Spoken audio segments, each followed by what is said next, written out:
कि उत्तर प्रदेश के मुजफ्फरनगर में मौजूद पंडित जी वैष्णो ढाबा नाम के उस ढाबे को बंद करने का फैसला ले लिया गया। ढाबे के मैनेजर ने बताया कि इस विवाद के बाद लोगों ने वहां आना ही बंद कर दिया। हालात ये हो गए कि ढाबे पर काम करने वाले लोगों की मजदूरी देने तक के पैसे नहीं निकल रहे, ऐसा उन्होंने दावा किया। कांवड़ यात्रा मार्ग में पड़ने वाले उस ढाबे पर कुछ दिन पहले स्वामी यशवीर महाराज और उनसे जुड़े कुछ लोग पहुंचे थे। सूत्रों के मुताबिक स्वामी यशवीर महाराज को इस बात की जानकारी मिली थी कि हिंदू नाम वाले उस ढाबे को मुस्लिम समुदाय के लोग चला रहे थे। आरोप लगा कि उनके लोगों ने वहां काम करने वाले कर्मचारियों के धर्म की पहचान करने के लिए कपड़े उतरवाए थे। हालांकि यशवीर महाराज ने इस आरोप को झूठा बता दिया था। लेकिन विवाद के बाद पंडित जी वैष्णो ढाबे को बंद करने की नौबत आ गई। ढाबे के मैनेजर सुनील शर्मा ने बताया कि वहां लोगों ने आना बिल्कुल ही बंद कर दिया। ढाबे से इतनी भी कमाई नहीं हो पा रही कि कर्मचारियों की मजदूरी दी जा सके। 4-4 दिन की दिहाड़ी हो गई है, बताइए। सुबह से बैठे एक कप चाय तक नहीं बेची है, हम लोगों ने खुद चाय नहीं पिया। ढाबे के मैनेजर का गुस्सा स्वामी यशवीर महाराज पर भी फूटा। उन्होंने आरोप लगाया कि उनकी वजह से ढाबे का कारोबार पूरी तरह चौपट हो गया। यशवीर महाराज भी खुश है, उनकी तो पब्लिसिटी हो रही है, हाईलाइट हो रहे हैं। मतलब उनकी तो रोटी वैसे सीख रही है, हमारी रोटी कौन देगा। पंडित जी वैष्णो ढाबा 28 जून को तब चर्चा में आया था जब स्वामी यशवीर महाराज अपने कुछ लोगों के साथ वहां पहुंचे थे। सूत्रों के मुताबिक उन्हें सूचना मिली थी कि हिंदू नाम वाले उस ढाबे को मुस्लिम समुदाय के लोग चला रहे थे। हालांकि ढाबे के मैनेजर ने बताया कि बाद में वहां काम करने वाले सभी मुस्लिम कर्मचारियों को हटा दिया गया था। लेकिन इस विवाद के बाद ढाबे का काम बंद ही हो गया। लेकिन इस बीच ये जानकारी सामने आई कि 28 जून को जिस कर्मचारी की पैंट उतरवाने की कोशिश की गई थी वो मुस्लिम समुदाय से ही थे। उनका नाम तजम्मुल बताया गया। तजम्मुल ने दावा किया कि मुजफ्फरनगर के पंडित जी वैष्णो ढाबे को चलाने वाले सनव्वर राठौड़ नाम के आदमी ने उन पर अपना गलत नाम बताने का दबाव बनाया था। और तजम्मुल के मुताबिक सनव्वर राठौड़ के कहने पर ही उस दिन उन्होंने अपना नाम तजम्मुल की जगह गोपाल बताया था। क्या नाम है आपका? तजम्मुल। तजामुल। उस वक्त गोपाल क्यों बताया था आपने? जो मेरे पर दबिश के रखी थी उन्होंने, होटल वालों ने। किसने दबाव दिया था आपके ऊपर? होटल वाले ने। होटल वाले कौन, नाम बताइए। सनव्वर। तजम्मुल ने आरोप लगाया कि ढाबे का सारा काम देखने वाले सनव्वर ने उन्हें कलावा पहनने और तिलक लगाने के लिए मजबूर भी किया था। कंगल पिना का हाथ में। हाँ। तग्गा मंदिर थे। अच्छा। मैं तग्गा नहीं बनवा मैं तिलक लगा फिर मेरा। मैं तिलक दिन में लगा तक। तजम्मुल ने यह दावा भी किया कि वो ढाबा सनव्वर का ही है, हालांकि वो उसे किसी दूसरे के नाम से चलाते हैं। और इस मामले में दीक्षा शर्मा नाम की एक महिला भी सामने आई। उन्होंने दावा किया कि मुजफ्फरनगर के उस पंडित जी ढाबे की असली मालिक वो हैं, वो ढाबा उन्हीं के नाम पर है। उन्होंने न्यूज 18 से फोन पर बात करते हुए यह आरोप भी लगाया कि 28 जून को स्वामी यशवीर महाराज ने उनके ढाबे में घुसकर कर्मचारियों से बदतमीजी की थी। यशवीर महाराज का मुजफ्फरनगर से करीब 15 किलोमीटर दूर बगरा नाम के गांव में योग आश्रम है। दावा किया गया कि मुजफ्फरनगर में स्वामी यशवीर महाराज ने कांवड़ मार्ग पर करीब 5000 लोगों की अपनी टीम लगाई है, जो होटलों, ढाबों और दुकानों पर जाकर दुकानदारों की पहचान करने में जुटी है। स्वामी यशवीर महाराज और उनके साथियों ने यह आरोप लगाया था कि पंडित जी वैष्णो ढाबा मुस्लिम समुदाय के किसी आदमी का है। जबकि दीक्षा शर्मा ने दावा किया कि मुजफ्फरनगर का पंडित जी वैष्णो ढाबा उनके नाम पर है और उस ढाबे की असली मालिक वही हैं। महाराज जी के 8-10 लोग आए। अच्छा। उन्होंने आके मतलब QR कोड स्कैन करा और ये बताया कि ये होटल जो है मुस्लिम ढाबा है, ये किसी पंडित का ढाबा नहीं है। हालांकि जब उनसे तजम्मुल को नौकरी पर रखने का सवाल किया गया तो उन्होंने इसका जिम्मा ढाबे के मैनेजर रहे धर्मेंद्र शर्मा पर डाल दिया। एक मैनेजर छोड़ रखा था, धर्मेंद्र शर्मा। अच्छा, ठीक है। हाँ, तो वो ही मतलब मैनेज करता था उसको, किस कर्मचारी को रखना, किसको नहीं रखना। इस बवाल के बाद ढाबे के मैनेजर रहे धर्मेंद्र शर्मा ने भी दीक्षा शर्मा पर मारपीट का आरोप लगाते हुए FIR दर्ज करवा दी। उन्होंने आरोप लगाया कि 28 जून को हुई घटना के बाद दीक्षा शर्मा और सनव्वर राठौड़ ने उन्हें जान से मारने की धमकी दी थी, क्योंकि मुजफ्फरनगर से 15 किलोमीटर दूर बगरा नाम के गांव में योग आश्रम चलाने वाले स्वामी यशवीर महाराज और उनके समर्थकों पर यह आरोप लगा था कि उन्होंने 28 जून को पंडित जी वैष्णो ढाबा के एक कर्मचारी के धर्म की जांच करने के लिए उनकी पैंट उतरवाने की कोशिश की थी। इस घटना का पता चलते ही पूरे मुजफ्फरनगर में तनाव फैल गया था। यशवीर महाराज और उनके समर्थकों के मुताबिक उन्हें कहीं से यह जानकारी मिली थी कि उस ढाबे का नाम पंडित जी वैष्णो ढाबा रखा गया जरूर है, पर उसे मुस्लिम समुदाय का कोई आदमी चला रहा। और दावा किया गया कि इसी के बाद यशवीर महाराज और उनके समर्थक वहां अचानक धमक पड़े थे। आरोप लगाया गया कि इस दौरान जिस कर्मचारी पर उन्हें शक हुआ था उनकी पैंट उतरवाकर उनके धर्म की जांच करने की कोशिश की गई थी। हालांकि यशवीर महाराज ने इन आरोपों को नकार दिया था। हम किसी के कपड़े थोड़ा ही उतार देंगे और पैंट उतारना ये तो एक निर्लजता है। ऐसा काम वहां पर नहीं हुआ और न वहां पिटाई की गई। इस दौरान उन्होंने ये आरोप जरूर लगाया था कि जिस कर्मचारी का नाम गोपाल बताया जा रहा है वो असल में मुस्लिम समुदाय का है। जांच करने पर पता लगा कि वो गोपाल नहीं, उसका नाम अब्दुल है और वहीं थोड़ी दूर पर एक गांव है बझेड़ी, उस बझेड़ी का रहने वाला है वो। इस घटना पर हंगामा मचने के बाद उस कर्मचारी का भी पक्ष सामने आया जिनकी पैंट उतरवाने का दावा किया गया था। उन्होंने खुद ही ये बात साफ कर दी कि उनका नाम गोपाल नहीं बल्कि तजम्मुल है। उनके मुताबिक ढाबे का काम देखने वाले सनव्वर राठौड़ ने उन्हें अपना गलत नाम बताने के लिए मजबूर किया था। और तजम्मुल ने दावा किया कि वो पंडित जी वैष्णो ढाबा में खाना बनाने का काम करते थे, जबकि यशवीर महाराज के मुताबिक 28 जून को जब उनके समर्थकों ने यह सवाल किया था तो ढाबा चलाने वालों ने उस कर्मचारी का नाम गोपाल बताकर यह बात छिपाने की कोशिश की थी। हालांकि ढाबे के कर्मचारियों की जांच वाली घटना के बाद ढाबे में कई बदलाव किए गए थे और इनमें एक बड़ा बदलाव ये रहा कि पंडित जी वैष्णो ढाबे से खाना बनाने वाले उन सभी लोगों को निकाल दिया गया जो मुस्लिम समुदाय के थे। ये जानकारी उसी ढाबे में खाना बनाने वाली अनीता देवी नाम की महिला ने दी। 3 बंदे नहीं ले आए, सारा हिंदू स्टाफ आगा जी। अच्छा, जी कौन कौन चला गया यहाँ से? यहाँ से जो मुस्लिम थे पूरा ही चलेगा जी। इसके अलावा खाने के पैसे देने के लिए ढाबे के कैश काउंटर पर लगे QR कोड भी बदल दिए गए। वहाँ दीक्षा शर्मा के नाम से एक नया QR कोड लगाया गया, जबकि दावा किया गया कि पहले ये QR कोड वहां नहीं था। रविवार के बाद ये QR कोड लगाया है। आपको बता दें कि इससे पहले यहीं पर एक QR कोड लगा हुआ था जिसको लेकर विवाद हुआ था सनव्वर राठौर का, शनिवार को जब स्वामी यशवीर महाराज की टीम यहां पर पहुंची थी। ढाबे के कर्मचारियों ने दावा किया कि 28 जून को हुए हंगामे के बाद से ही सनव्वर राठौड़ वहां नहीं आए। आशंका जताई गई कि वो कहीं फरार हो गए। ढाबे में काम करने वाली अनीता देवी के मुताबिक उस ढाबे में काम करने वाले 3 और लोगों को भी हटा दिया गया। आशंका जताई गई कि वो लोग मुस्लिम समुदाय से थे, इसलिए उनकी छुट्टी कर दी गई। और उत्तर प्रदेश के मुजफ्फरनगर में मचे इस बवाल के बीच मध्य प्रदेश के उज्जैन में महाकाल मंदिर के आसपास भी दुकानों के बोर्ड पर उनके मालिकों के नाम लिखे जाने की मांग उठनी शुरू हो गई। महाकाल मंदिर के पुजारियों और वहां के कई हिंदूवादी संगठनों ने यह मांग की कि उत्तर प्रदेश की तरह मध्य प्रदेश में भी कांवड़ यात्रा मार्ग पर पड़ने वाले ढाबों और रेस्टोरेंट के बोर्ड पर मालिकों का नाम लिखा जाए। सावन के महीने में उज्जैन के महाकाल मंदिर में भी कांवड़ लेकर हजारों श्रद्धालु पहुंचते हैं और इसी वजह से महाकाल मंदिर के पुजारियों और वहां के हिंदूवादी संगठनों से जुड़े कुछ लोगों ने प्रशासन से यह अपील की कि मंदिर के आसपास मौजूद होटल, ढाबों और खाने पीने की दुकानों पर भी मालिकों का नाम लिखा जाए। जिस समुदाय का होटल, ढाबा, भोजनालय वो बाहर अपना बोर्ड लगा देवे। पुजारियों ने मांग की कि जिन ढाबों या खाने पीने की दुकानों पर नॉनवेज खाना परोसा जाता है उन पर भी साफ तौर पर यह बात लिखी जानी चाहिए। जहां वेज और नॉन वेज दोनों एक साथ होते हैं वहां स्पष्ट लिखा जाए। ऐसा इसलिए क्योंकि महाकाल मंदिर की तरफ जाने के 2 रास्ते हैं। इनमें एक रास्ता बेगम बाग और दूसरा तोपखाना इलाके से होते हुए जाता है। इन दोनों ही इलाकों में मुस्लिम समुदाय के लोगों की आबादी ज्यादा है और दावा किया गया कि यहाँ करीब 600 दुकानें हैं जिनमें 200 से ज्यादा पर मालिकों के नाम नहीं लिखे गए हैं। इसी वजह से ये मांग की गई कि मंदिर के आसपास की दुकानों पर उनके मालिकों का नाम लिखा जाए ताकि कांवड़ियों की भावनाओं को ठेस न पहुंचे। और कुछ इसी तरह की मांग मध्य प्रदेश में ही मौजूद एक और ज्योतिर्लिंग ओंकारेश्वर में भी उठी। मध्य प्रदेश के खंडवा जिले में मौजूद ओंकारेश्वर मंदिर के पास भी खाने पीने की दुकानों पर उनके मालिकों का नाम लिखने की अपील प्रशासन से की गई, क्योंकि ओंकारेश्वर में भी सावन के महीने में श्रद्धालुओं की भारी भीड़ उमड़ती है। इसी वजह से खंडवा के कई हिंदूवादी संगठनों से जुड़े लोगों ने ये मांग की कि न सिर्फ खंडवा बल्कि पूरे मध्य प्रदेश में कांवड़ यात्रा के रास्ते में मौजूद खाने पीने की दुकानों पर उनके मालिकों का नाम लिखा जाना चाहिए। सनातन धर्म के देवी देवता हैं और उनके मानने वाले लोगों के नाम पे रखकर मुस्लिम लोग दुकान चला रहे हैं।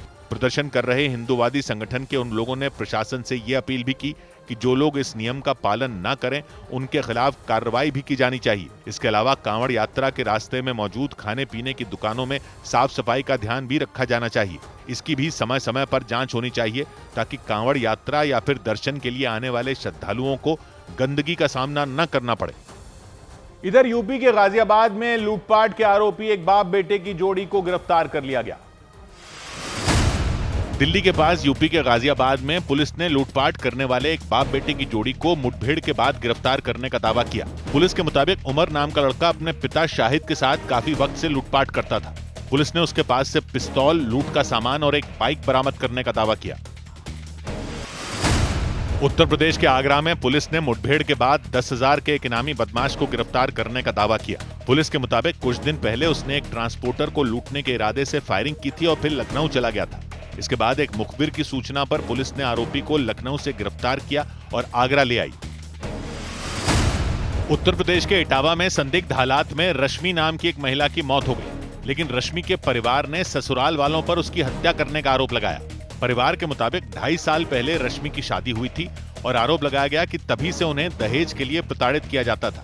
मामले में पुलिस ने केस दर्ज कर आरोपियों की तलाश शुरू कर दी। उत्तर प्रदेश के कौशाम्बी में लिफ्ट देने के बहाने एक लड़की का रेप करने की कोशिश का मामला सामने आया। पुलिस के मुताबिक 3 लड़कों ने उस लड़की और उसके भाई को अपनी गाड़ी में बैठाया और कुछ दूर जाने के बाद लड़की का रेप करने की कोशिश की। इस दौरान उनकी गाड़ी पलट गई और उसका भाई गिर गया। इसके बाद उन्होंने उस लड़की को साथ ले जाने की कोशिश की, लेकिन लड़की ने उस गाड़ी से छलांग लगा दी। उधर राजस्थान के अजमेर में भारी बारिश के बाद बाढ़ जैसे हालात बन गए। वहां की सड़कें दरियाओं में तब्दील हो गई। वहां पानी का बहाव इतना तेज था कि सड़क किनारे मौजूद दुकानों का सामान भी पानी के साथ बह गया और उसकी वजह से उन दुकान वालों की मुश्किलें बढ़ गईं। वो किसी तरह अपना सामान बचाने में जुट गए, लेकिन इस बीच लोगों के होश तब उड़ गए जब एक भारी भरकम स्कूटर तक पानी में बह गया। वो स्कूटर किसी खिलौने की तरह पानी के साथ साथ बहता नजर आया। ये देखकर सड़क किनारे खड़े लोग हैरान रह गए। उनमें एक आदमी दौड़कर उस स्कूटर को पकड़ने गया। उसने उसे पकड़ा और किसी तरह उस स्कूटर को बाहर निकाल लिया। उस सड़क पर लोगों का काफी सारा सामान भी बहता दिखाई दिया। लोगों की दुकानों के बाहर रखे छोटे छोटे डस्टबिन और कुर्सियां भी पानी में बह गईं। इसके बाद वो दुकान वाले अपना सामान बचाने की कोशिश करते दिखाई दिए। इस दौरान पानी के तेज बहाव की वजह से सड़क किनारे खड़ा एक आदमी गिर गया। उसने कई बार खड़े होने की कोशिश की, लेकिन वो कामयाब नहीं हो पाया। इसके बाद वो घिसटते हुए थोड़ा आगे आया और फिर पूरी ताकत से खड़ा हुआ। जानकारी के मुताबिक अजमेर की सड़कों का ये हाल कुछ ही घंटों की बारिश में हो गया, लेकिन इसके बावजूद कुछ लोग अपनी जान जोखिम में डालने से बाज नहीं आए। उन लोगों को अजमेर शरीफ दरगाह जाना था, लेकिन दरगाह तक जाने वाली सड़क पर पानी भर जाने से उनका वहां तक पहुंचना मुश्किल हो गया, क्योंकि वहां बह रहे पानी को देखकर ऐसा लगा जैसे कोई नदी उफान पर आ गई हो। बिना किसी सहारे के वहां खड़े रहना तक मुश्किल था और इसीलिए लोग जहां तक पहुंच पाए वहीं रुक गए। वहां सड़क के एक तरफ लोगों की भीड़ नजर आई, वहीं दूसरी तरफ कुछ लोग खड़े दिखे। उन्होंने उन लोगों को अपनी तरफ लाने के लिए हाथ बढ़ाया। इसके बाद कुछ लोगों ने एक दूसरे का हाथ पकड़ा और लड़खड़ाते हुए सड़क के दूसरी तरफ चले गए। पानी का बहाव इतना तेज था कि अगर वो लोग एक दूसरे का हाथ पकड़े बिना उस सड़क को पार करते तो बह सकते थे। उन्हें सड़क पार करते देख वहां खड़े दूसरे लोगों ने भी अपनी जान जोखिम में डाल दी और एक के बाद एक कई लोग सड़क के दूसरी तरफ पहुंच गए। वो सभी लोग अजमेर शरीफ दरगाह जा रहे थे। जानकारी के मुताबिक भारी बारिश होने से वहां की एक दीवार ढह गई। इसके अलावा एक दूसरी दीवार भी जर्जर हालत में नजर आई, यानी वो भी किसी भी वक्त गिरने की हालत में आ गई। दीवार पूरी गिरी है। दरगाह कमेटी कर्मचारी सब हटा रहे हैं जल्दी जल्दी। ये देखो ये गेट बना। अजमेर में हुई मूसलाधार बारिश की वजह से वहां के कई इलाके डूब गए। इसकी वजह से लोगों की मुश्किलें बढ़ गईं। उधर महाराष्ट्र के पालघर में स्कूल जाने के लिए कुछ छात्रों ने अपनी जान खतरे में डाल दी। वो सभी छात्र नदी के बीच से होकर गुजरते दिखाई दिए। जानकारी मिली कि सड़क के रास्ते स्कूल जाने के लिए उनको 5 किलोमीटर तक चलना पड़ता है और इसीलिए उन्हें सड़क के बजाय नदी पार कर स्कूल जाना आसान लगा। वो सभी बच्चे एक दूसरे का हाथ पकड़कर धीरे धीरे चलते नजर आए। इस दौरान उनके साथ चल रहे एक आदमी ने तो एक बच्चे को अपने कंधे पर भी बैठाया हुआ था। अगर उनका पैर जरा भी लड़खड़ाता तो वो उन सभी बच्चों को साथ लेकर उस नदी में बह सकते थे और बड़ा हादसा हो सकता था। हालांकि वो सभी बहुत संभल कर चलते दिखाई दिए। जानकारी मिली कि उन्होंने कुछ किलोमीटर चलने से बचने के लिए ये खतरा मोल लिया। उन बच्चों को स्कूल जाने के लिए 5 किलोमीटर लंबा रास्ता तय करना पड़ता है, जबकि नदी पार कर जाने से वो सफर बहुत कम हो जाता है। इसी वजह से उन्होंने नदी पार कर स्कूल जाने का रास्ता चुना और अपनी जान जोखिम में डाल दी। उधर हिमाचल प्रदेश के मंडी में उस वक्त कोहराम मच गया जब एक ही परिवार के 2 मकान अचानक गिर पड़े। जानकारी के मुताबिक ये दोनों मकान बिल्कुल एक साथ बनाए गए थे। इनमें पहला मकान 4 दिन पहले गिर गया था, जिसके बाद दूसरे मकान पर भी खतरा मंडराने लगा था और 4 दिन बाद वो भी गिर गया। पहाड़ों के ऊपर बने उस मकान की नींव तक नहीं बची और मकान के अंदर रखा सामान भी मकान के साथ खाई में गिर गया। क्योंकि पलक झपकते ही वो 2 मंजिला मकान ताश के पत्तों की तरह भर कर गिर गया और उसमें रहने वाले परिवार के सिर से छत छिन गई। मंडी के सिराज इलाके में हुई इस घटना से आसपास के लोग दहशत में आ गए। जानकारी के मुताबिक उसी परिवार का एक पुराना मकान भी ठीक इसी तरह जमींदोज हो गया था। बताया गया कि दोनों मकान अगल बगल थे। इनमें पहला मकान रविवार को गिर गया था और दूसरे मकान पर तभी से खतरा मंडराना शुरू हो गया था और फिर वही हुआ जिसका डर था। 4 दिन बाद उस परिवार का दूसरा मकान भी खाई में जा गिरा। दावा किया गया कि रविवार को जब परिवार का पहला मकान गिरा था तब उसके अंदर बंधी बकरियां भी मकान के मलबे में दब गई थी। हालांकि गनीमत ये रही कि इस बार उन लोगों ने हादसे से पहले ही अपना मकान खाली कर दिया था। इधर महाराष्ट्र के नवी मुंबई में एक हाउसिंग सोसाइटी की दीवार गिरने से दहशत मच गई। ये घटना जिस जगह हुई उसके नजदीक ही एक इमारत बनाई जा रही थी। माना गया कि उस इमारत के निर्माण का असर हाउसिंग सोसाइटी की उस दीवार पर पड़ा और वो भरा कर गिर गई। ये सब कुछ ही सेकंड में हो गया। नवी मुंबई के ऐरोली इलाके में मौजूद उस हाउसिंग सोसाइटी की दीवार में अचानक दरारें पड़नी शुरू हुई। दीवार के कुछ टुकड़े जमीन पर गिर गए। इसके बाद वो दरारें बढ़ती गईं और देखते ही देखते पूरी दीवार टूटकर नीचे गड्ढे में गिर गई। उसके नजदीक ही कुछ स्कूटर और मोटरसाइकिलें खड़ी थीं। वो सभी उस दीवार के साथ ही नीचे चली गईं। गड्ढे में गिरने की वजह से उन्हें भारी नुकसान पहुंचा।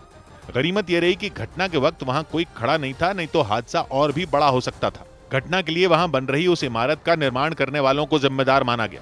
आशंका जताई गई कि उसके निर्माण की वजह से हाउसिंग सोसाइटी की दीवार की नींव कमजोर हुई होगी और तभी वो अचानक ढह गई। इधर उत्तर प्रदेश के बांदा में नदी की लहरों में फंसे एक ट्रैक्टर ड्राइवर की लोगों ने जान बचा ली। वो ड्राइवर ट्रैक्टर लेकर गुजर रहे थे, तभी नदी का जलस्तर अचानक बढ़ा और वो वहां फंस गए।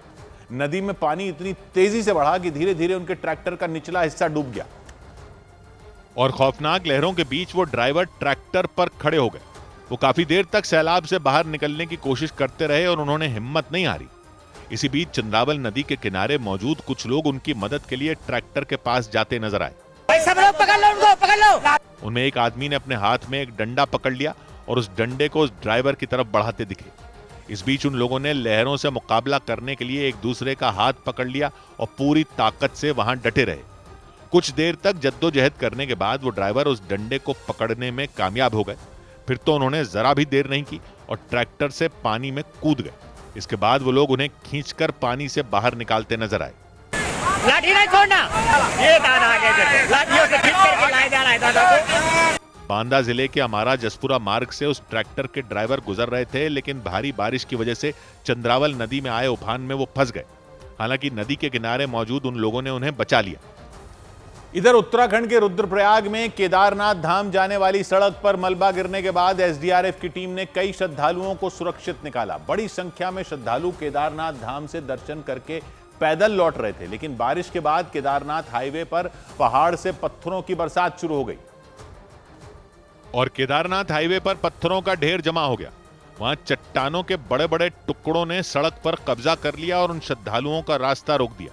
सड़क तो दूर दूर तक दिखाई ही नहीं दी। रुद्रप्रयाग में लगातार हो रही बारिश के दौरान केदारनाथ हाईवे पर सोनप्रयाग और मुनकटिया के बीच पहाड़ खिसकने का सिलसिला शुरू हुआ और केदारनाथ धाम से दर्शन कर वापस आ रहे 40 से ज्यादा श्रद्धालु मलबे की वजह से रास्ता पार ही नहीं कर पाए। पत्थरों के साथ पहाड़ से बड़े बड़े पेड़ भी उखड़ कर गिर गए।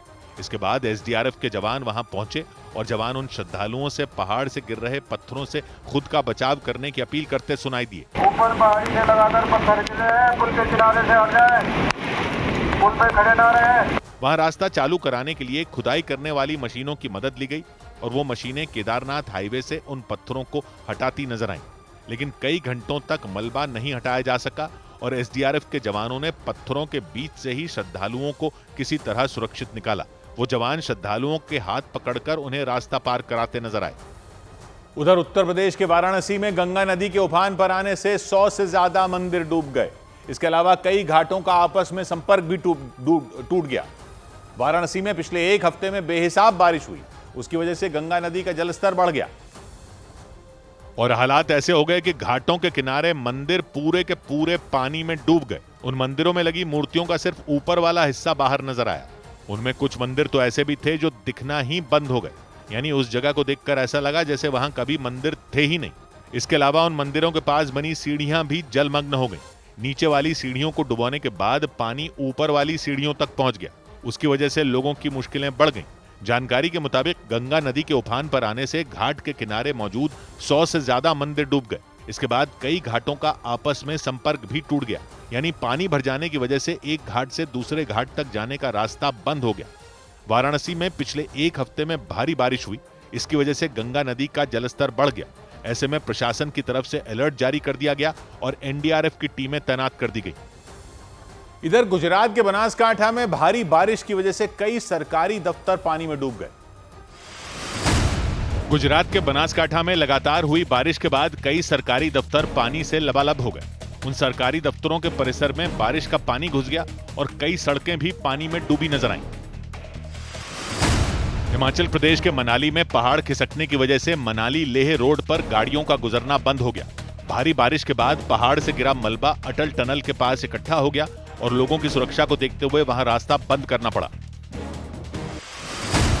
उत्तर प्रदेश के औरैया जिले में एक स्कूल के बाहर फायरिंग किए जाने से दहशत फैल गई। बाल सैनिक स्कूल नाम के स्कूल के छात्रों ने बताया कि गाड़ी से आए 3 लोगों ने वहां ताबड़तोड़ गोलियां चलाईं। हालांकि गनीमत ये रही कि कोई भी घायल नहीं हुआ। पुलिस ने आरोपियों की तलाश तेज कर दी। इस बीच लखनऊ में उस वक्त सनसनी मच गई जब वहां आलमबाग इलाके में पति पत्नी की बेरहमी से चाकू से गला काटकर हत्या कर दी गई। हैरानी की बात यह रही कि हत्या का आरोप उनके दामाद पर लगा। आरोपी की पत्नी पूनम के मुताबिक उनके पति जगदीश ने पहले उनके पिता अनंत राम का चाकू से गला रेता और फिर उनकी मां की भी चाकू मारकर हत्या कर दी। इस घटना के बाद पूरे इलाके में दहशत मच गई। तुरंत पुलिस की एक टीम वहां पहुंच गई और आरोपी जगदीश को गिरफ्तार कर लिया। पूनम के मुताबिक उनके पति जगदीश शराब पीकर अक्सर उनके साथ मारपीट करते थे। इसी वजह से वो बच्चों को लेकर मायके आ गई थी। लेकिन पूनम को इस बात का जरा भी अंदाजा नहीं था कि उनके पति जगदीश उनके मम्मी पापा की हत्या कर देंगे। पूनम के मुताबिक जगदीश बच्चों से मिलने के बहाने उनके मायके आए थे और उसी दौरान जगदीश और उनके पिता अनंत राम के बीच किसी बात पर बहस हो गई। मतलब जगदीश अपने ससुर से किसी बात पर उलझ गए थे। पूनम ने बताया कि इससे पहले कि वो कुछ समझ पाती, जगदीश ने अपने बैग से एक चाकू निकाला और फिर उससे उनके पिता का गला रेत दिया। चाकू कहाँ से निकाला? बैग लेके आए थे अपने साथ, मुझे नहीं पता था उसने किया। चाकू निकाला, मेरे पापा को वो ऐसे पकड़ा, यहाँ पे रखा। हंगामा सुनकर पूनम की मां आशा देवी भी वहां पहुंच गई। उन्होंने अपने पति को जगदीश से बचाने की कोशिश की। आरोप है कि तभी जगदीश ने चाकू से उनके गले पर भी वार कर दिया। अपने ससुर अनंत राम और अपने सास आशा देवी पर चाकू से हमला कर दिया, जिससे वो दोनों घायल हो गए। दामाद जगदीश के हमले में अनंत राम और आशा देवी बुरी तरह घायल हो गए। तुरंत पुलिस ने उन्हें अस्पताल पहुंचाया, लेकिन उनकी जान नहीं बचाई जा सकी। और पूनम के मुताबिक उनके पति जगदीश पूरी तैयारी के साथ हत्या करने के इरादे से ससुराल पहुंचे थे। पूनम सरकारी प्राइमरी स्कूल में टीचर हैं और 10 साल पहले उनकी जगदीश के साथ शादी हुई थी। न्यूज़ 18 से बातचीत में पूनम ने आरोप लगाया कि शादी के कुछ साल बाद जगदीश ने उनके साथ मारपीट शुरू कर दी थी। उनके मुताबिक जगदीश बेरोजगार हैं। और पूनम ने आरोप लगाया कि जगदीश आए दिन शराब के नशे में उनके साथ मारपीट करते थे। पूनम के मुताबिक जगदीश न सिर्फ उनके साथ बल्कि अपनी मां के साथ भी मारपीट करते थे। न्यूज़ 18 से बातचीत के दौरान पूनम ने दावा किया कि जगदीश के गुस्सैल स्वभाव और मारपीट से तंग आकर उन्होंने घर छोड़ दिया था। वो पिछले 2 महीने से अपने बच्चों के साथ मायके में रह रही थी। मुझे इनसे डर लगने लगा था कि ये जिस तरीके से मारते कूटते हैं, कुछ मिसहैपनिंग हो जाएगी तो बच्चों को कौन देखेगा। पूनम के मुताबिक जगदीश की हरकतों से परेशान होकर कुछ रोज पहले उन्होंने महिला आयोग में उनकी शिकायत की थी। उन्होंने दावा किया कि महिला आयोग में शिकायत करने से जगदीश बुरी तरह बौखलाए हुए थे। मैंने कंप्लेन कर दी थी महिला आयोग में, वहीं से शायद प्रॉब्लम शुरू हो गया। मेरा सोल्यूशन नहीं निकला, प्रॉब्लम शुरू हो गया। पूनम ने बताया कि जगदीश ने कई बार उन्हें मनाने और घर ले जाने की कोशिश की थी, लेकिन उनकी शराब की लत और मारपीट करने की आदत की वजह से उन्होंने हर बार उनके साथ घर जाने से इनकार कर दिया था। और पूनम ने दावा किया कि पति जगदीश को उन्होंने घर आने से मना किया था, लेकिन इसके बाद भी जगदीश अपने बच्चों से मिलने के बहाने अपने ससुराल पहुंच गए। पूनम के मुताबिक उन्हें इस बात का डर था कि जगदीश गुस्से और शराब के नशे में उनके बच्चों को कोई नुकसान न पहुंचा दे।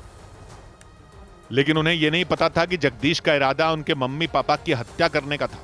न्यूज 18 से बातचीत में पूनम ने बताया कि मना करने के बाद भी जगदीश अपने ससुराल पहुंच गए थे। उनके मुताबिक जगदीश ने वहां थोड़ी देर बच्चों के साथ बातचीत भी की थी। इसी घर के अंदर जो आरोपी हैं जगदीश, जो घर का दामाद, वो पहुंचा था अपनी पत्नी पूनम और बच्चों से मिलने के लिए। पूनम ने दावा किया कि जगदीश ने उन्हें मनाने की कोशिश की।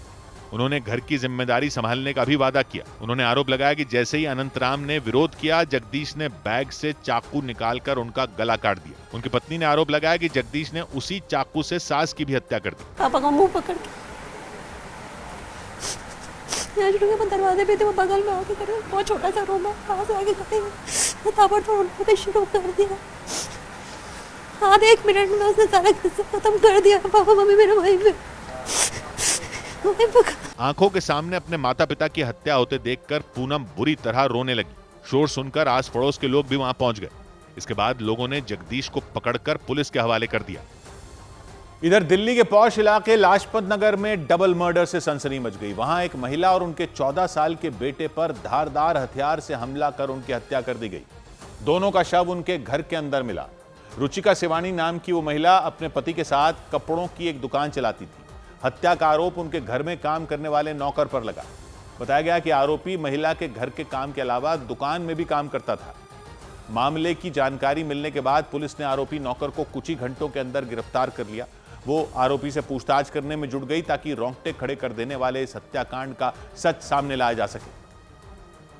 क्योंकि दिल्ली के लाजपत नगर इलाके में एक ही घर से 2 लोगों के शव मिलने से दहशत फैल गई। कपड़ों की दुकान चलाने वाली रुचिका सेवानी और उनके बेटे कृष का शव खून से लथपथ मिला। दोनों की हत्या का आरोप उनके घर और दुकान में काम करने वाले मुकेश नाम के नौकर पर लगाया गया। ये पता चल रहा है कि वजह जो हत्या के पीछे की है वो सिर्फ महज डांटना है, क्योंकि आरोपी नौकर काफ़ी दिन से गायब था, काफ़ी दिन से उसने बताया नहीं था और आते ही उसने पैसा मांगना शुरू किया। पुलिस को शक है कि पैसे न मिलने पर मुकेश ने गुस्से में रुचिका और उनके 14 साल के बेटे पर धारदार हथियार से वार कर उनकी जान ले ली।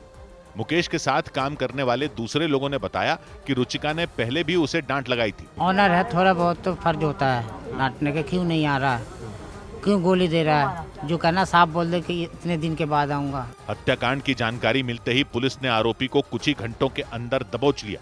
उसे दिल्ली से करीब 800 किलोमीटर दूर उत्तर प्रदेश के चंदौली में पंडित दीनदयाल उपाध्याय रेलवे स्टेशन से पकड़ा गया। पुलिस के मुताबिक बिहार के वैशाली का रहने वाला मुकेश अपने गाँव भागने की फिराक में था। इस बीच आम आदमी पार्टी ने बिहार के विधानसभा चुनाव में अकेले उतरने की घोषणा कर दी। गुजरात के अहमदाबाद में आम आदमी पार्टी के संयोजक और दिल्ली के पूर्व मुख्यमंत्री अरविंद केजरीवाल ने बिहार में अकेले विधानसभा चुनाव लड़ने का ऐलान कर दिया। उनके मुताबिक विपक्षी पार्टियों के साथ उनकी पार्टी का गठबंधन सिर्फ लोकसभा चुनाव के लिए था। दिल्ली के पूर्व मंत्री और आम आदमी पार्टी के नेता सत्येंद्र जैन से ईडी ने पूछताछ की।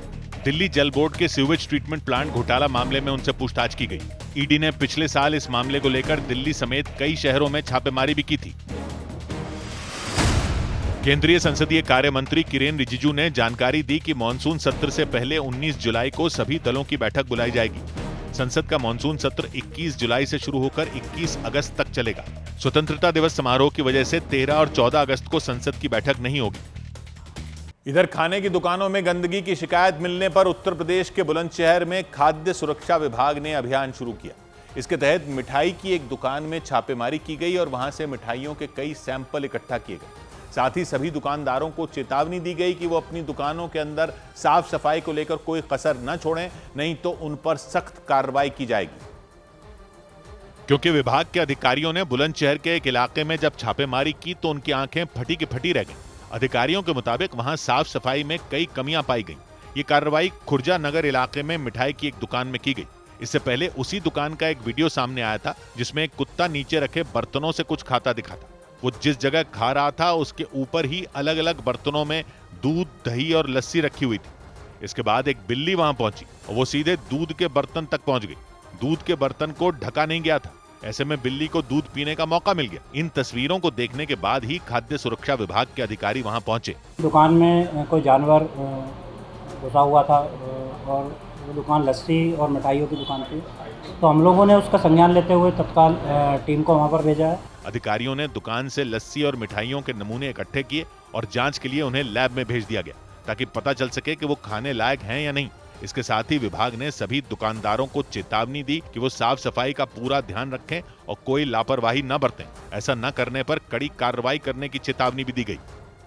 इस बीच मध्य प्रदेश के इंदौर में राजा रघुवंशी के भाई विपिन ने एक बार फिर सोनम के परिवार पर धोखा देने का आरोप लगाया। मीडिया से बातचीत में उन्होंने दावा किया कि शादी से पहले ही सोनम ने अपनी मां को धमकी दी थी कि अगर उनकी पसंद से शादी नहीं हुई तो अंजाम बहुत बुरा होगा। हुआ भी बिल्कुल वैसा ही, क्योंकि 11 मई को शादी होने के ठीक 12 दिन बाद राजा रघुवंशी की शिलांग में बेरहमी से हत्या कर दी गई थी।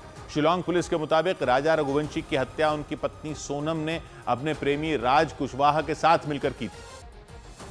और राजा रघुवंशी के भाई विपिन ने दावा किया कि सोनम के परिवार को उनकी प्रेम कहानी के बारे में पहले से सब कुछ पता था। उनके मुताबिक सोनम के परिवार वाले ये बात अच्छी तरह जानते थे कि सोनम राज कुशवाहा से प्यार करती हैं और उसी से शादी करना चाहती थी। विपिन ने दावा किया कि सोनम के परिवार वाले राज कुशवाहा के साथ उनकी शादी करने के खिलाफ थे, लेकिन सोनम राज से ही शादी करने की जिद पर अड़ी थी। उनके मुताबिक सोनम ने शादी से पहले ही अपनी मां को बता दिया था कि अगर उनकी पसंद से शादी नहीं हुई तो अंजाम बुरा होगा। सोनम ने उस टाइम में कहा भी था ये बात को, तो मैं जिससे शादी करूंगी फिर आगे तुम अंजाम देख लेना उसका क्या होगा ना, तो वो चीज उसने करके दिखा दी है। राजा के भाई विपिन ने दावा किया कि शिलांग में राजा की हत्या करने के बाद सोनम ने इंदौर आकर अपने प्रेमी राज कुशवाहा से शादी की होगी। सोनम ने मारने के बाद में शादी करी है राज से, जो कि पुलिस द्वारा मालूम पड़ रहा है इसके अंदर है। तो सोनम और राज जो एक दूसरे से प्यार करते थे और इनका रिश्ता जो 3 साल पुराना है। राजा के परिवार के मुताबिक इंदौर में राज कुशवाहा के साथ शादी करने की वजह से ही पुलिस को सोनम के बैग से दूसरा मंगलसूत्र बरामद हुआ, क्योंकि कुछ रोज पहले मध्य प्रदेश के रतलाम से शिलांग पुलिस ने शिलांग जेम्स नाम के प्रॉपर्टी डीलर के ससुराल से सोनम का बैग बरामद करने का दावा किया था। पुलिस सूत्रों के मुताबिक उस बैग से राजा रघुवंशी के गहनों के साथ सोनम का लैपटॉप भी बरामद करने का दावा किया गया था, लेकिन सोनम के भाई गोविंद ने दावा किया कि पुलिस ने जो लैपटॉप बरामद किया वो सोनम का है ही नहीं। और तो और उन्होंने इस बात का भी दावा किया कि लैपटॉप हत्याकांड के मास्टरमाइंड बताए जा रहे राज कुशवाहा का भी नहीं है, जबकि शिलांग पुलिस ने प्रॉपर्टी डीलर शिलांग जेम्स के ससुराल से सोनम का लैपटॉप बरामद करने का दावा किया था। शिलांग जेम्स वही हैं जिन्होंने हत्याकांड में शामिल विशाल चौहान को इंदौर में किराए पर फ्लैट दिलाया था। दावा किया गया कि राजा की हत्या किए जाने के बाद सोनम इंदौर लौटकर उसी फ्लैट में कई दिन तक रुकी थी। पुलिस सूत्रों के मुताबिक सोनम के फ्लैट से भागने के बाद जेम्स ने ही उनके बैग को रतलाम ले जाकर अपने ससुराल में छिपा दिया था। दावा किया गया कि उसी बैग से पुलिस ने सोनम का लैपटॉप बरामद किया था, लेकिन सोनम के भाई गोविंद ने इससे इनकार कर दिया। मुझे आइडिया नहीं लैपटॉप किसका है, क्योंकि ये लैपटॉप मेरे को काफ़ी पुराना दिख रहा है। ये लैपटॉप अपने यहाँ ना तो ऑफिस स्टाफ में कभी था और ना ही सोनम के पास या राज के पास भी नहीं था। हालांकि पुलिस सूत्रों ने दावा किया कि जो लैपटॉप बरामद किया गया उसी से सोनम ने इंदौर से गुवाहाटी जाने के लिए फ्लाइट की टिकटें ली थी, जबकि सोनम के भाई गोविंद दावा कर चुके हैं कि उनके परिवार को सोनम और राज की साजिश के बारे में कुछ भी पता नहीं था। और इस सबके बीच राजा रघुवंशी के भाई विपिन रघुवंशी ने सोनम के भाई गोविंद पर यह आरोप लगाया कि वो अपने वादे से मुकर गए।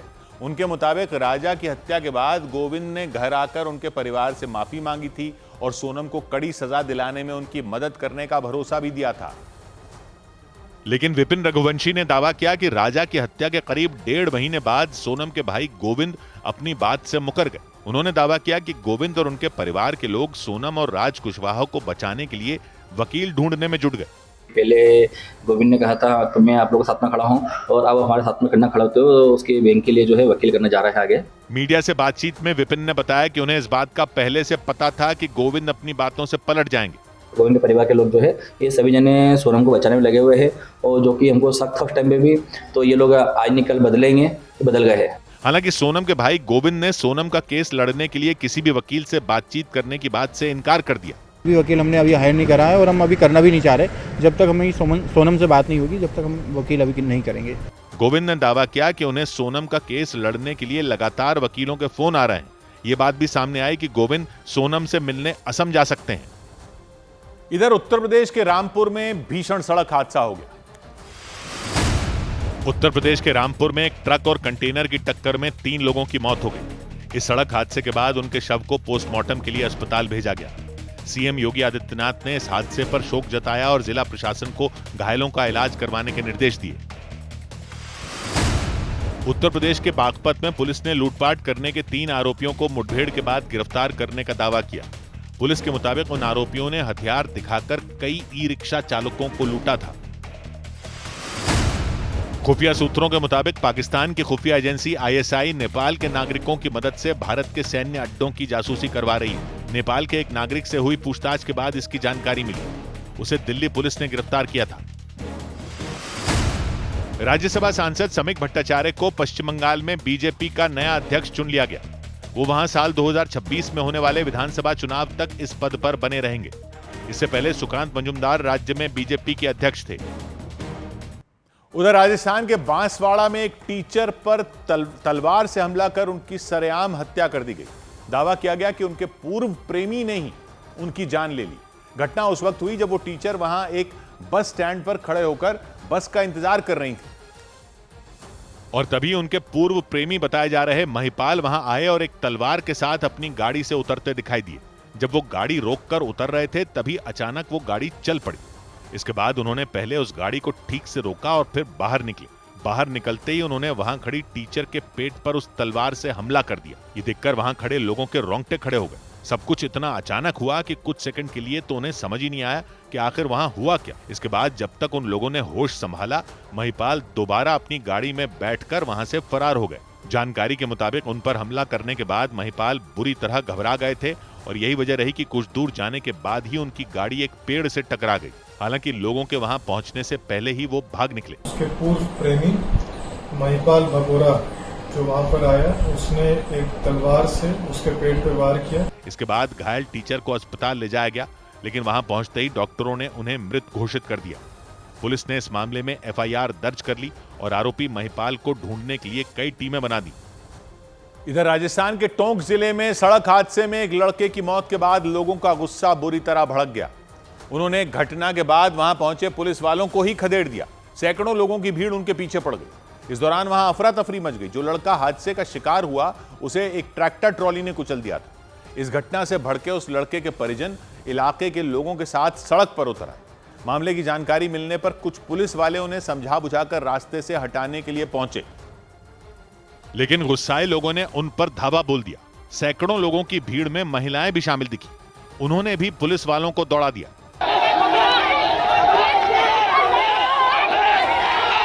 कुछ पुलिस वाले तो वहां से भाग निकले, लेकिन उनके एक साथी को लोगों ने पकड़ लिया। भड़के हुए प्रदर्शनकारियों को देखकर लगा कि वो उनकी जान ही ले लेंगे, लेकिन कुछ लोगों ने पुलिसकर्मी का बचाव किया और गुस्साई भीड़ को पीछे धकेल दिया।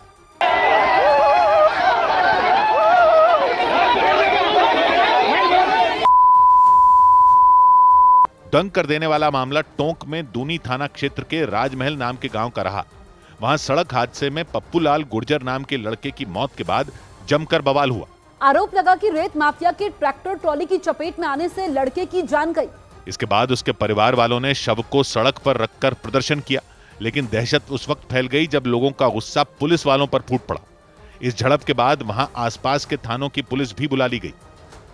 उधर मध्य प्रदेश के ग्वालियर में मेले के दौरान दो पक्षों के बीच लड़ाई हो गई। दोनों पक्षों के लोगों ने एक दूसरे पर लाठियां बरसा दी। पुलिस के मुताबिक वहां पतंग मेला चल रहा था। इस दौरान दोनों पक्षों के लोग डीजे के बजाय गाने पर डांस कर रहे थे। दावा किया गया कि डांस करते हुए एक लड़के का पैर दूसरे लड़के को लग गया और इसी बात पर दोनों लड़कों के बीच मारपीट शुरू हो गई। देखते ही देखते उन दोनों के साथ आए लोग भी इस लड़ाई में कूद पड़े। इसके बाद तो वहां हंगामा खड़ा हो गया। लात घूंसों से शुरू हुई मारपीट लाठियों तक पहुंच गई। दोनों पक्षों के लोग एक दूसरे को लाठियां मारते दिखाई दिए। इस दौरान कुछ लोगों ने बीच बचाव करने की कोशिश भी की, लेकिन दोनों ही पक्ष के लोग इतने ज्यादा गुस्से में थे कि उन्होंने उन लोगों की एक नहीं सुनी और उन पर भी लात घूंसों की बरसात कर दी। काफी देर तक वहां मारपीट होती रही।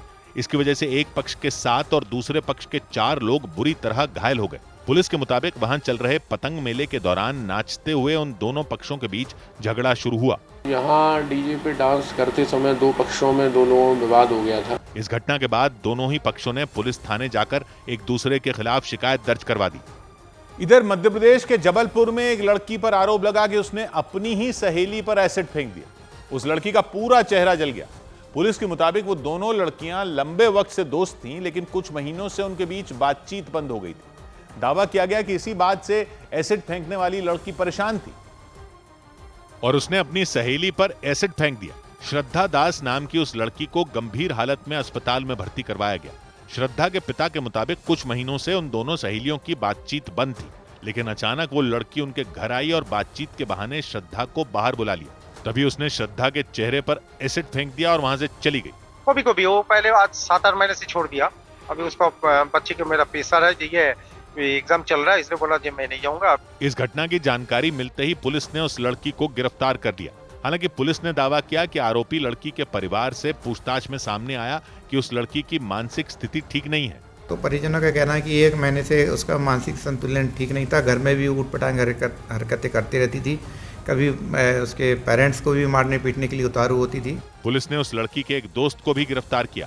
दावा किया गया कि उसने एसिड खरीदने के लिए उस दोस्त की मदद से एक कॉलेज का फर्जी लेटर बनवाया था। पुलिस के मुताबिक दुकानदार को शक न हो इसलिए उसने अपने दोस्त से उनकी ये कहकर बात भी करवाई थी कि वो उसके प्रोफेसर हैं। इसके बाद उसे एसिड मिल गया था। उधर कप्तान शुभमन गिल ने इंग्लैंड में कई रिकॉर्ड अपने नाम कर लिए। इंग्लैंड के खिलाफ दूसरे टेस्ट मैच में कप्तान शुभमन गिल ने दोहरा शतक जड़कर इतिहास रच दिया। वो इंग्लैंड में सबसे बड़ा निजी स्कोर बनाने वाले भारतीय बल्लेबाज बन गए। इससे पहले 1979 में सुनील गावस्कर ने इंग्लैंड में 221 रन की पारी खेली थी, जो अब तक इंग्लैंड में किसी भारतीय बैट्समैन का सबसे बड़ा स्कोर था। और दोहरा शतक लगाते ही शुभमन गिल भारतीय टेस्ट टीम के पहले ऐसे कप्तान भी बन गए जिन्होंने इंग्लैंड में 200 से ज्यादा रन बनाए। इससे पहले यह रिकॉर्ड मोहम्मद अजरुद्दीन के नाम था, जिन्होंने बतौर भारतीय कप्तान 1990 में 179 रनों की पारी खेली थी। इसके अलावा शुभमन गिल का नाम उन भारतीय कप्तानों की सूची में शामिल हो गया जिन्होंने विदेशी जमीन पर दोहरा शतक लगाया हो। इस लिस्ट में शुभमन गिल से पहले सिर्फ 5 खिलाड़ियों के नाम हैं। उनसे पहले मंसूर अली खान पटौदी, सुनील गावस्कर, सचिन तेंदुलकर और विराट कोहली ने विदेश में जाकर टेस्ट में दोहरा शतक लगाया। उधर उत्तर प्रदेश के बांदा में एक महिला ने एक दारोगा पर छेड़खानी का आरोप लगा दिया। महिला ने बताया कि उनके ससुराल वाले उन्हें परेशान कर रहे थे। इसी की शिकायत करने के लिए वो थाने पहुंची। बाद में इस मामले की जांच के लिए दारोगा को उनके साथ ससुराल भेजा गया, लेकिन महिला के मुताबिक रास्ते में दारोगा ने अश्लील बातें करनी शुरू कर दी और उन्हें छूने की भी कोशिश की। बाद में महिला की शिकायत पर आरोपी दारोगा को लाइन हाजिर कर दिया गया और जांच शुरू हो गई। हालांकि पुलिस जांच के बाद दारोगा ने क्या किया वो पता चल पाएगा, लेकिन इस मामले ने पूरे पुलिस महकमे में हड़कंप मचा दिया, क्योंकि वहां लोगों की सुरक्षा के लिए जिम्मेदार पुलिस के दारोगा पर ही छेड़खानी का आरोप लग गया। वो मेरे से कह रहे थे कि तुम बहुत मासूम लगती हो और तुम्हें छूने का मन करता है। चौंका देने वाला मामला बांदा के कलिंजर थाना क्षेत्र का रहा। दारोगा पर छेड़छाड़ का आरोप लगाने वाली वो महिला अपने ससुराल वालों के खिलाफ केस करने के लिए पहुंची थी। ससुराल वाले बहुत ज्यादा परेशान कर रहे थे, उन्होंने घर से निकाल दिया था। लेकिन महिला के मुताबिक जांच के लिए जिस दारोगा को भेजा गया उन्होंने छेड़छाड़ शुरू कर दी। इसके बाद पहले से ही परेशान वो महिला दारोगा के खिलाफ भी शिकायत लेकर थाने पहुंच गई। जांच की निष्पक्षता बनाए रखने के लिए उक्त विवेचक को पुलिस लाइन भेज दिया गया है। पुलिस ने महिला के ससुराल वालों के खिलाफ भी जांच तेज कर दी। इधर महाराष्ट्र में मराठी बनाम बाहरी का मुद्दा एक बार फिर गर्मा गया, क्योंकि ठाणे में शिवसेना उद्धव गुट के पूर्व सांसद राजन विचारे ने मराठी न बोलने वाले 2 लोगों को अपने दफ्तर में बुलवाकर उनसे माफी मंगवाई।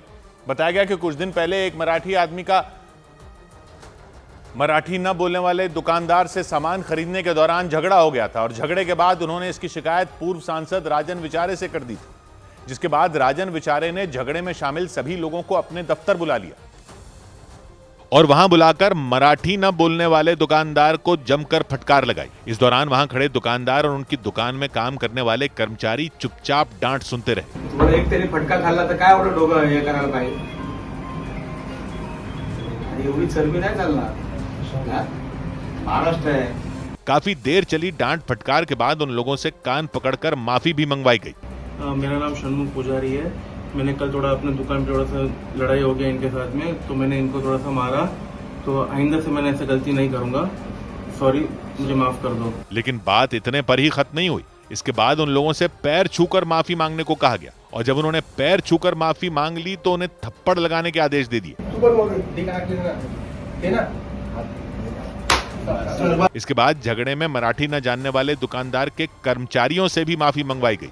ईरान ने इजराइल के हमले का ऐसा वीडियो जारी किया जिसे देखने वालों की आंखें फटी की फटी रह गईं। दिल दहला देने वाला वो हमला ईरान की राजधानी तेहरान में किया गया था। ईरान और इजराइल के बीच 12 दिन तक चला युद्ध 24 जून को खत्म हुआ था। लेकिन ईरान ने जंग के दौरान हुए खौफनाक हमले का वीडियो जारी कर इजरायल पर गंभीर आरोप लगाए। वीडियो में दिखा कि तेहरान के एक रिहायशी इलाके में भीषण बमबारी की गई। वहां एक ट्रैफिक सिग्नल के पास मिसाइल के फटते ही रास्ते पर खड़ी कई गाड़ियां तिनकों की तरह हवा में उड़ती नजर आईं। मिसाइल हमला इतना खतरनाक था कि वहां धमाका हुआ, वहां से जमीन का एक हिस्सा भी उखड़ गया।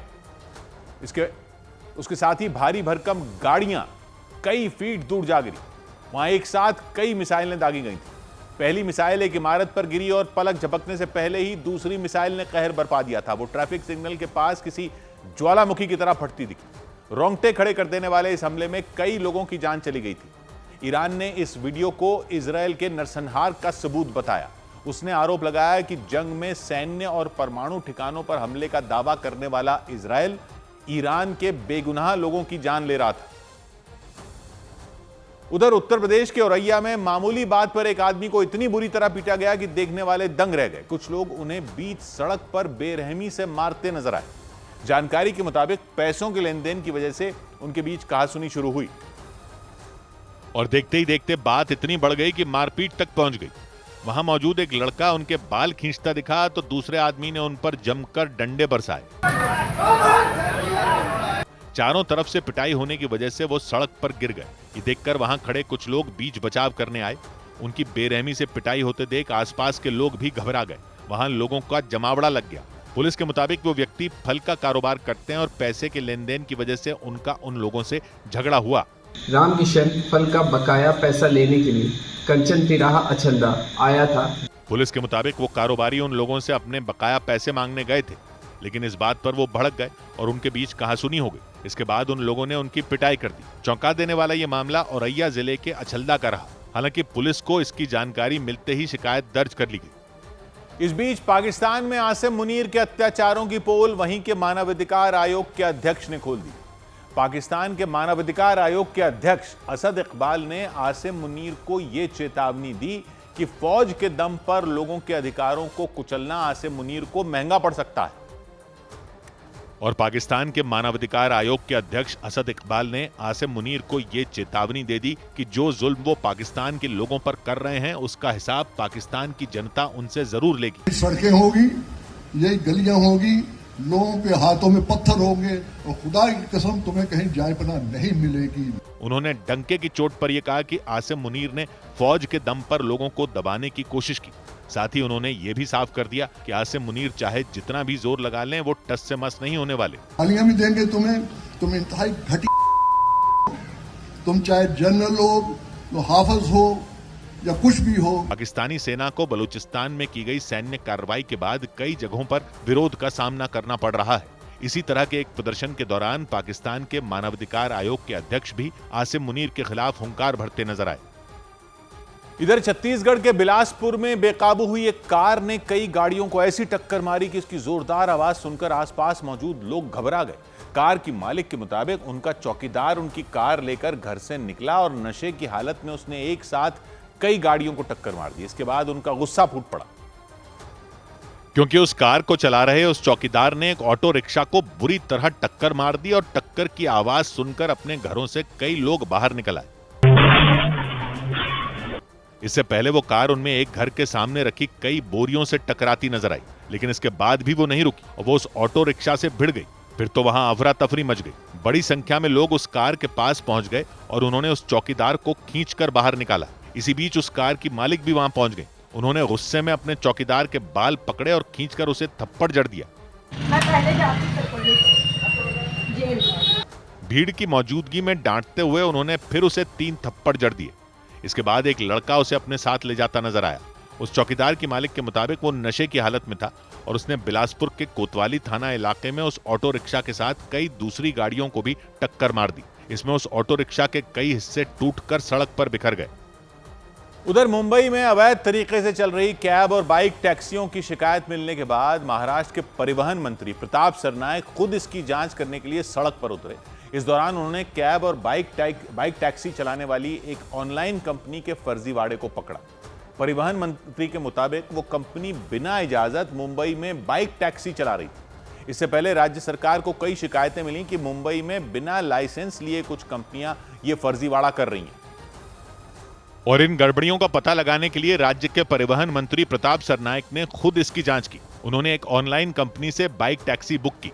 थोड़ी ही देर में उनके पास एक बाइक टैक्सी पहुंच गई, लेकिन हैरान करने वाली बात यह रही कि उस कंपनी के पास मुंबई में बाइक टैक्सी चलाने का लाइसेंस ही नहीं था, लेकिन इसके बावजूद उसका कर्मचारी वहां पहुंच गया। आपकी जो कंपनी है वो इलीगल ऐप चालू कर रही है, जो गलत है वो गलत है। इसके बाद प्रताप सरनाइक ने उस कंपनी पर कार्रवाई कर दी। साथ ही इस तरह के सभी मामलों की जांच के भी आदेश दे दिए। विदाउट परमिशन अगर कोई ऐसी संस्था काम करती रहेगी तो उनके ऊपर कार्रवाई होनी चाहिए। मैंने उसको तो ड्राइवर को छोड़ दिया, मगर कंपनी के ऊपर हमने एफआईआर दाखिल की। नियमों के मुताबिक कैब या बाइक टैक्सी चलाने के लिए कंपनियों को परिवहन विभाग से लाइसेंस लेना होता है। ये इसलिए जरूरी होता है ताकि यात्रियों की सुरक्षा खतरे में न पड़े और सरकार को टैक्स का भी नुकसान न उठाना पड़े। इधर गुजरात के दाहोद में एक स्कूल में कई छात्राएं फूड पॉइजनिंग का शिकार हो गईं। गुजरात के दाहोद में एक स्कूल की 69 छात्राओं को फूड पॉइजनिंग होने के बाद अस्पताल में भर्ती करवाया गया। जानकारी के मुताबिक स्कूल में मिलने वाले मिड डे मील को खाने के बाद उन छात्राओं को उल्टियां होनी शुरू हो गई। इसके बाद उन्हें तुरंत अस्पताल ले जाया गया। भारतीय शेयर बाजार में भारी उतार चढ़ाव देखने को मिला। आखिरी घंटे में हुई तेज मुनाफा वसूली की वजह से सेंसेक्स 170 अंक गिरकर बंद हुआ तो निफ्टी लुढ़ककर 25,405 पर आ गया। इस दौरान निवेशकों को करीब 53,000 करोड़ रुपए का नुकसान हो गया। सबसे ज्यादा बिकवाली मेटल, बैंकिंग और रियल्टी सेक्टर के शेयरों में रही। हालांकि फार्मा और ऑटो सेक्टर के शेयर चढ़कर बंद हुए। उधर महाराष्ट्र के छत्रपति संभाजी नगर में एक पुरानी इमारत भर-भरा कर गिर गई। इसके बाद वहां मौजूद लोगों में अफरा तफरी मच गई, क्योंकि इस घटना से पहले बड़ी संख्या में लोग उस इमारत के आगे खड़े थे और उस इमारत के गिरते ही धूल का गुबार ऊपर की तरफ उठता नजर आया। वहां थोड़ी देर तक कुछ दिखाई ही नहीं दिया। इस बीच उस इमारत के आगे मौजूद लोग इधर उधर भागते दिखे, जबकि कुछ लोग तो वीडियो रिकॉर्ड करते रहे। छत्रपति संभाजी नगर के कन्नड़ तहसील इलाके में पुरानी हो चुकी वो इमारत गिरी और आसपास कंक्रीट के मलबे का ढेर इकट्ठा हो गया। इमारत के गिरने की वजह से कई दुकानें इसकी चपेट में आ गई। इसके ढहने से पहले उनमें कुछ दुकानें खुली भी दिखाई दी। हालांकि इसमें किसी की घायल होने की खबर सामने नहीं आई, क्योंकि इमारत के गिरने से पहले ही वहां मौजूद लोगों को उसके गिरने का अंदेशा हो गया था।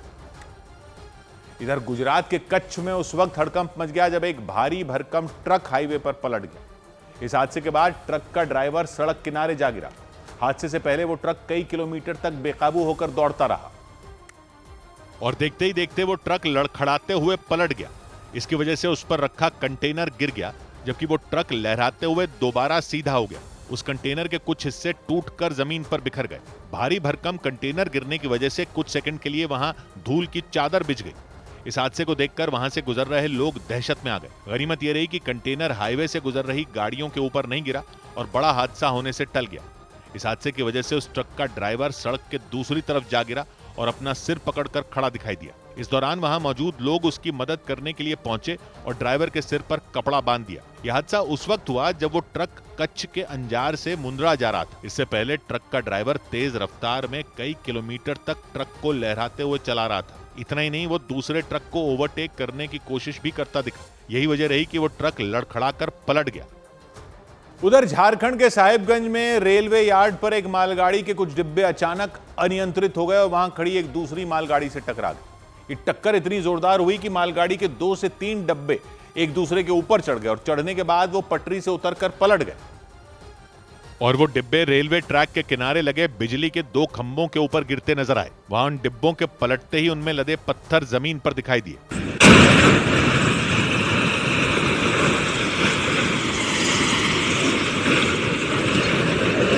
ये घटना साहिबगंज के बरहरवा रेलवे यार्ड पर हुई। बताया गया कि पत्थरों से लदी वो मालगाड़ी यार्ड पर खड़ी थी, लेकिन अचानक उसके कुछ डिब्बे खिसककर रेलवे ट्रैक पर आगे बढ़ने लग गए। इस दौरान उसी रेलवे ट्रैक पर पहले से वो दूसरी मालगाड़ी खड़ी थी और इन डिब्बों के खिसककर आगे बढ़ते ही उनकी उस दूसरी मालगाड़ी से जबरदस्त टक्कर हो गई।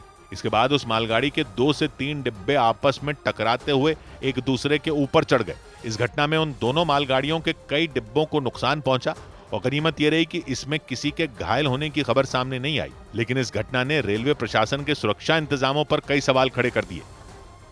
इधर मध्य प्रदेश के उज्जैन में पर्यटन विभाग के एक होटल में 52 लाख रुपए के फर्जीवाड़े का एक मामला सामने आया। पुलिस के मुताबिक उस होटल के पूर्व अकाउंटेंट ने 52 लाख रुपए के कई फर्जी बिल तैयार किए थे और होटल की रोजाना की सेल रिपोर्ट में गड़बड़ी की थी। मतलब आरोप ये लगे कि उस पूर्व अकाउंटेंट ने ऐसे मेहमानों के नाम पर बिल तैयार किए थे जो उस होटल में कभी आए ही नहीं थे, लेकिन पर्यटन विभाग की तरफ से की गई जांच में इस फर्जीवाड़े का पर्दाफाश हो गया और उस फर्जीवाड़े के आरोप में पुलिस ने पूर्व अकाउंटेंट के खिलाफ केस दर्ज कर लिया। आरोप लगे कि शिप्रा रेजिडेंसी नाम के उस होटल में साल 2018 से 2022 के बीच 52 लाख रुपए का घोटाला किया गया। पुलिस के मुताबिक वहां काम करने वाले गौरव यादव नाम के पूर्व अकाउंटेंट ने फर्जी नाम पर कई बिल बनाए थे और बताया गया कि उन बिलों को अलग अलग सरकारी विभागों में भेज दिया गया था, लेकिन आरोप लगे कि जिन सरकारी विभागों को वो बिल भेजे गए थे उन विभागों के अधिकारी शिप्रा रेजिडेंसी होटल में रुके ही नहीं थे। शिप्रा रेजिडेंसी का मामला है जहां पर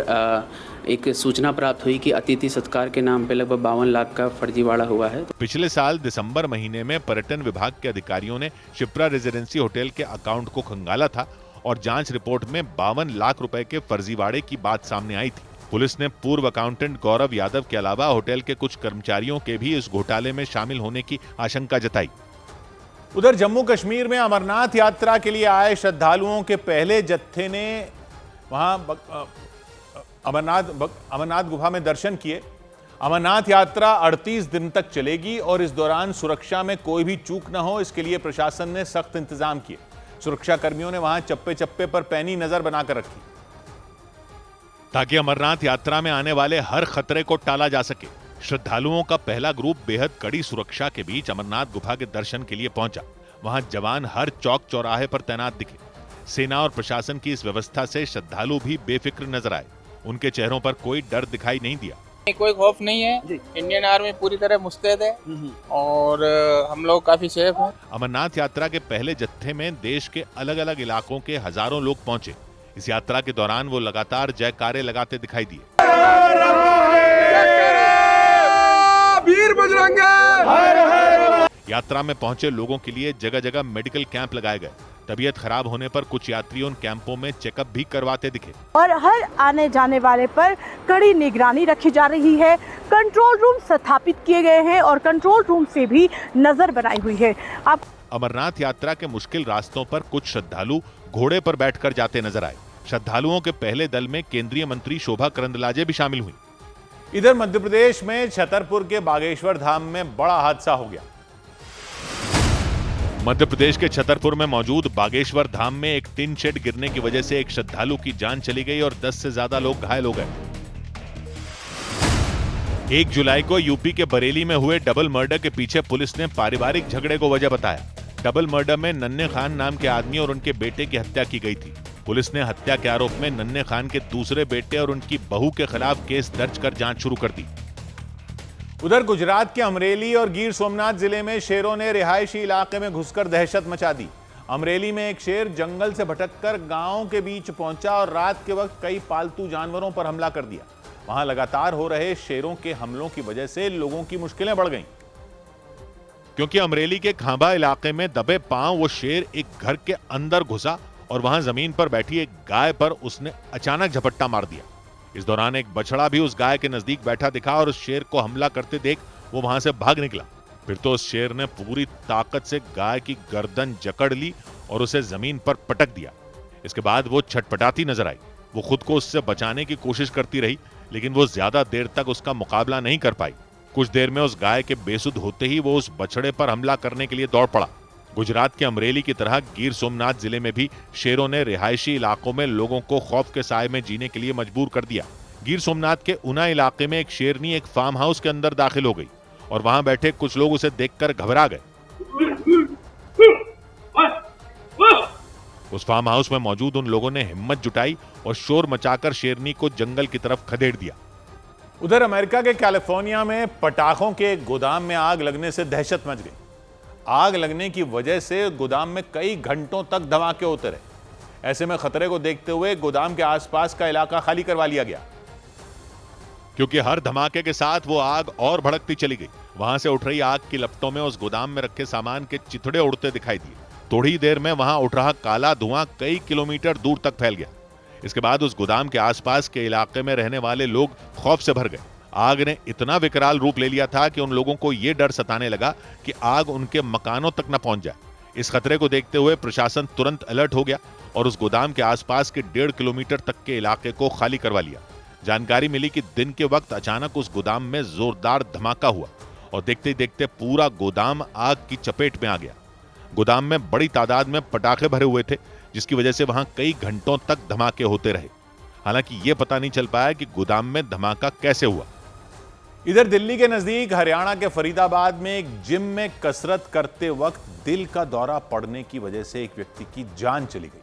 पंकज नाम के उस व्यक्ति की उम्र 35 साल थी। जिम के ट्रेनर के मुताबिक पंकज का वजन 170 किलो से ज्यादा था। अपना वजन कम करने के लिए वो पिछले 5 महीनों से रोजाना जिम में एक्सरसाइज करते थे, लेकिन एक्सरसाइज करने के दौरान उनकी जान चली गई। फरीदाबाद के सेक्टर 9 में मौजूद उस जिम के ट्रेनर के मुताबिक रोज की तरह पंकज सुबह जिम पहुंचे और कसरत करने से पहले उन्होंने ब्लैक कॉफी पी, लेकिन इस बीच वो सोफे पर बैठकर किसी से बातें करते नजर आए। इसके बाद उन्होंने एक्सरसाइज करनी शुरू की। वो थोड़ी देर तक एक मशीन की मदद से एक्सरसाइज करने के बाद एक दूसरी मशीन के पास पहुंच गए। इस दौरान वो बिल्कुल स्वस्थ दिखाई दिए और उन्होंने वहां भी कुछ देर तक एक्सरसाइज की।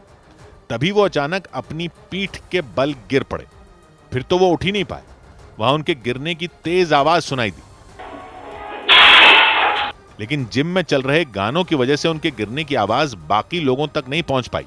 हालांकि कुछ देर में एक आदमी उनके पास पहुंचे और उन्हें वहां देखकर उन्होंने कई लोगों को बुला लिया। डॉक्टर्स को हमने यहीं पे बुलाया था एम्बुलेंस के साथ में। डॉक्टर सीन पे आए क्योंकि उनका बॉडी वेट बहुत ज्यादा था, तो उनको उठा पाना पॉसिबिलिटीज नहीं था। जिम में एक्सरसाइज करते वक्त पंकज को दिल का दौरा पड़ा और वो गिर गए। डॉक्टरों ने CPR देकर उनकी जान बचाने की कोशिश की, लेकिन वो उन्हें बचा नहीं पाए। उधर छत्तीसगढ़ के अंबिकापुर में मामूली बात को लेकर एक आदमी को इतनी बुरी तरह पीटा गया कि देखने वाले ही हैरान रह गए। बताया गया कि पैसे के लेन देन को लेकर कुछ लोगों ने उनका अपहरण कर लिया और एक कमरे के अंदर उन्हें कैद कर दिया और उसके बाद उनकी जमकर पिटाई की। वहां कुर्सी पर बैठे एक आदमी ने तो उनके साथ गाली गलौज की और फिर उन पर माफी मांगने का दबाव बनाया। आज की बात कभी भैया के छू। हैरान कर देने वाला ये मामला अंबिकापुर के दरिमा थाना क्षेत्र का रहा। वहां वो आदमी एक कमरे में बिस्तर पर बैठे दिखे और उनके सामने एक दूसरा आदमी हाथ में डंडा लेकर कुर्सी पर बैठा दिखा। इस दौरान कमरे के अंदर कुछ और लोग भी मौजूद रहे। कुर्सी पर बैठे उस आदमी ने उन पर खूब डंडे बरसाए। इस दौरान वो लगातार माफी मांगते रहे, लेकिन उन लोगों ने उनकी एक नहीं सुनी।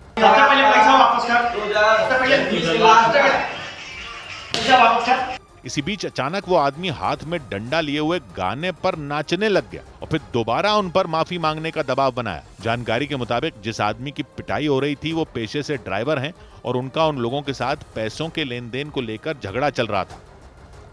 प्रधानमंत्री नरेंद्र मोदी के 75 साल के सफर पर न्यूज़ 18 इंडिया लेकर आ रहा है एक मेगा सीरीज। इस सीरीज में बात होगी प्रधानमंत्री के संघर्षों और सफलताओं की। इसके अलावा हम उनकी उन नीतियों और योजनाओं पर भी नजर डालेंगे जिन्होंने देश की दशा और दिशा बदल दी। इस सीरीज की शुरुआत शुक्रवार 4 जुलाई रात 10:05 पर होगी, तो देखना मत भूलिएगा। प्रधानमंत्री नरेंद्र मोदी के 75 साल।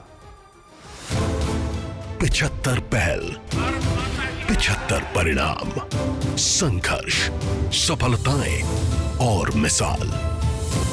प्रधानमंत्री मोदी के 75 साल 4 जुलाई से देखिए न्यूज़ 18 की स्पेशल सीरीज